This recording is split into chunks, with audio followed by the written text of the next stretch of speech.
I just love the tiny size of this thing. That's what Micro Four Thirds is all about. If you had a full frame lens that was a 600mm equivalent, it would definitely be much harder to carry around, and I wouldn't be able to get some of the shots that I'm getting today with this setup. The image stabilization works pretty good. It's pretty sharp, almost too sharp. It's got a nice look to it, really nice feel. So on the 75mm 1.8 video, I talked about it being too sharp. Like the sharpest portrait lens I've ever used. So I kind of walked that back a little bit because I think that's just the look of the Olympus camera and the Micro Four Thirds sensor. I mean, it just has this weird over sharpened look, and you can turn sharpening down in the camera a little bit, but it still kind of has this look to it.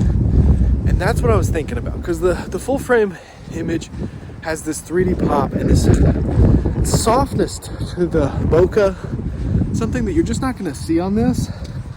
You just see a lot of busyness in the blurred background, and like on the edges, the fall off isn't nearly as good on a smaller sensor. If you're just a hobbyist though, this would be great. If you're a professional photographer for sports or wildlife, just get a full frame Sony with a 200 to 600. So if you're doing it for a living, you can afford to get that. So I think I would suggest the Panasonic 100 to 300 over the Panasonic 100 to 400, just because of the size.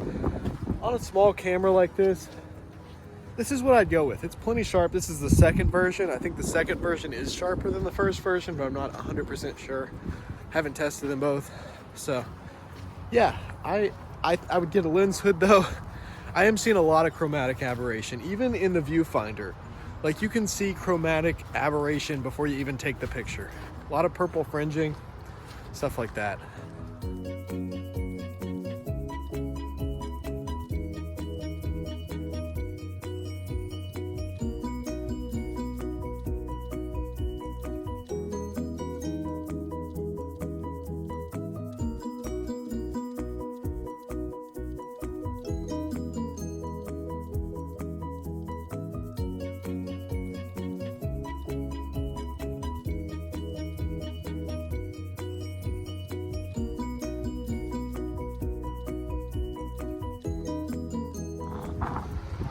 What's up guys? Today I'm testing out the Panasonic 100 to 300. This is the version 2. It's got image stabilization. It's got a weather sealing gasket on the body there, and it's really sharp in the daylight. It's not something you'd want to use at night for weddings or anything like that. But if you're shooting during the day, it might work out for you. This water's beautiful out here today.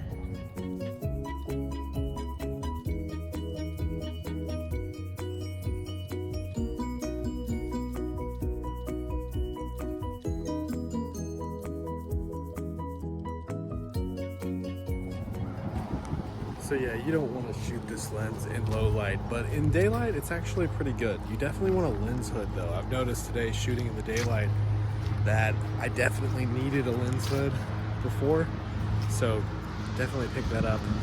There's a lot of like purple hazing without it.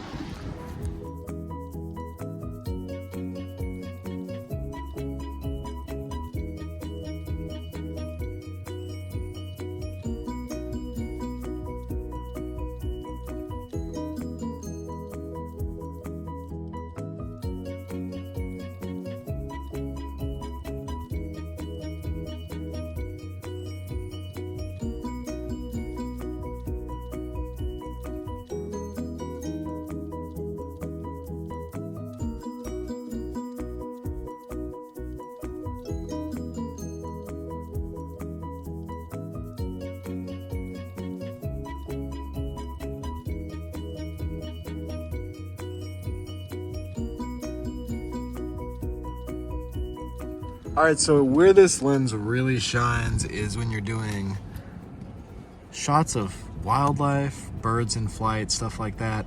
Look how large my hand looks next to this camera. This camera's tiny. This is a tiny setup for a 600mm equivalent lens. So yeah, for birds in flight, it really shined. I'll show some photos from that.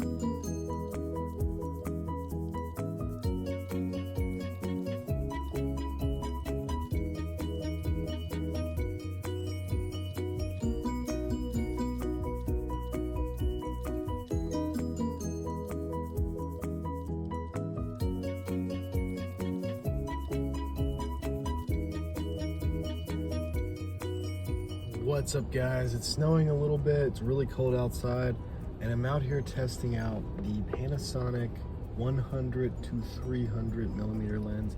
The first thing I noticed about this lens is the zoom ring feels really good. It's really grippy, really comfortable. I filmed one clip so far and the stabilization looks pretty good. So we'll see how that pans out a little bit more as I shoot with this. But yeah, it looks like there's some birds up here, so we will check them out. So I really hope you guys enjoyed this video. Scroll through my channel, check out my other Olympus videos, my other Sony, Fuji, Ricoh, basically anything you can think of. This is a Panasonic lens.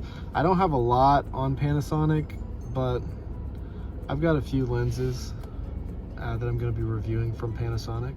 So I hope you guys enjoyed this video. Hit the subscribe button so you can stay tuned for my future videos, and thanks for watching.